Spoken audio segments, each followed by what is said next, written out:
शाह साहब, एक बड़ा ऑपरेशन बड़ा तेज़ी से जारी है कि जो यूट्यूबर्स हैं, सोशल मीडिया पर काम करने वाले जो सहाफ़ी भी हैं, यूट्यूब आम लोग भी हैं जो क्राइम्स की वीडियो बनाते हैं। एक दौर था जब थाने के अंदर जाके मुलज़म का इंटरव्यू किया जा सकता था, उसकी वीडियो बनाई जा सकती, लेकिन अब उस पर पाबंदी लग गई है। इसकी क्या वजह है? तो सब इसकी वजह कॉन्स्टिट्यूशन ऑफ पाकिस्तान है। Right to silence is the right of accused. आप अगर उसको वो आपको बयान नहीं देना चाहता तो आप आर्टिकल 13 कहता है कि कोई क्रूअल या इनह्यूमन बिहेवियर उसके अगेंस्ट नहीं अप्लाई करेंगे।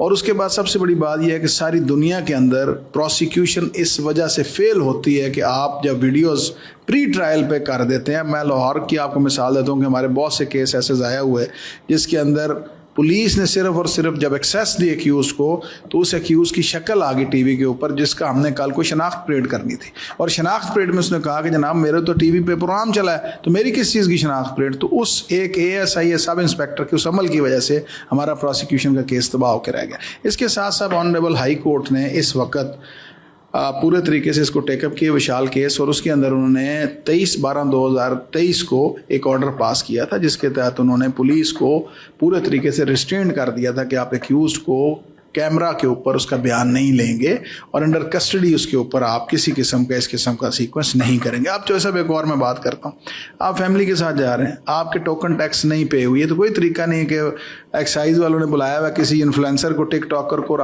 आपकी फैमिली की टिकटॉक बना के उन्होंने टिकटॉक पे लगा दी। हो सकता है आप फैमिली को ना दिखाना चाहते हो। तो ये मैं समझता हूँ कि एक बहुत ज़्यादा अगेंस्ट कॉन्स्टिट्यूशन था जिसको ऑनरेबल हाई कोर्ट ने बहुत अच्छे तरीके से इसको तो फिर सरकारी अदारे खुद उसकी खिलाफवर्जी करते हैं ना?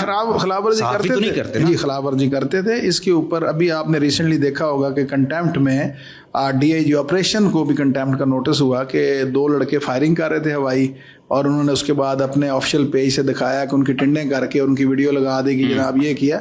तो ये इनह्यूमन था। उसके ऊपर उन्होंने फिर एक हमें ऑर्डर किया, और अभी एक पुलिस ने सोशल मीडिया पॉलिसी बनाई है जिसके तहत, जिसको मैंने भी वेट किया, जिसको एडवोकेट जनरल पंजाब हमारे अमजद परवेज साहब है उन्होंने वेट किया कि आपके भी कुछ रूल्स होने चाहिए, आपका भी कोई मैकेनिज्म होना चाहिए कि आपने क्या ऑन एयर करना है और क्या नहीं करना, व्हाट टू डू और व्हाट नॉट टू डू। तो उस हवाले से वो पॉलिसी जो है वो वेट होगी और उसको IG पंजाब ने पूरे पंजाब के अंदर सर्कुलेट किया। पुलिस तो इनकी वीडियोस बनाती है, अपने व्हाट्सएप में छोड़ देती है। नहीं, अब नहीं छोड़ेंगे ना। अब उसके अंदर हमने कर दिया कि SP जो है वो रिस्पॉन्सिबल हो गया। उसने पहले इन राइटिंग में परमिशन देनी कि क्या अपलोड होगा और क्या अपलोड नहीं होगा।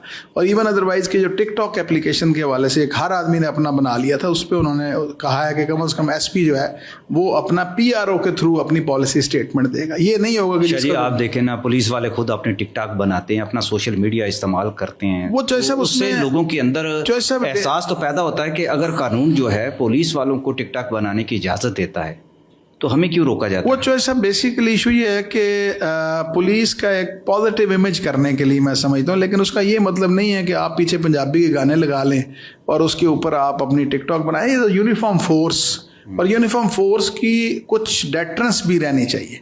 ये नहीं है कि आप उसको इस तरह से कर दें कि एक पूरा भी आपने रिसेंटली देखा कि एक टिकटॉकर एक पुलिस ऑफिशियल को थाल पकड़ा के और वो पैसे लुटा रहा है, तो उसके ऊपर फिर पूरा एक्शन हुआ है। बल्कि ऑनरेबल हाई कोर्ट की डायरेक्शन पे उस पर पर्चा हुआ, वो अरेस्ट हुआ। वो टिकटॉकर इधर हमारे ऑफिस में आके उन्होंने बताया था कि वो फेक वीडियो है। तो वो अब देखें ना, उन्होंने खुद बना ली ना वीडियो फेक। अब वो दोनों वीडियो तो आगे रिकॉर्ड पे, अब वो PFI से भिजवाई, तो जो उन्होंने वीडियो अपलोड की थी वो जाली AI से बनी वीडियो जिसमें काला यूनिफॉर्म है। तो इस तरह बहुत ज़्यादा काम हो रहा है और इंशाल्लाह ताला बड़ी पॉजिटिव मुझे वाइब्स हैं कि हमारी कौम बड़ी बेहतरी की तरफ जाए। लेकिन एक देखें ना शाह साहब, एक और है, ये पंजाब की हद तक है, दूसरे सूबों में तो मुल्ज़म से गुफ्तगू करवाई जाती है। ऐसा क्या कानून नहीं होना चाहिए जो कि पाकिस्तान में अप्लाई हो? कॉन्स्टिट्यूशन तो पूरे पाकिस्तान में अप्लाई करता है, लेकिन अप्रोच है प्रोविंशियल।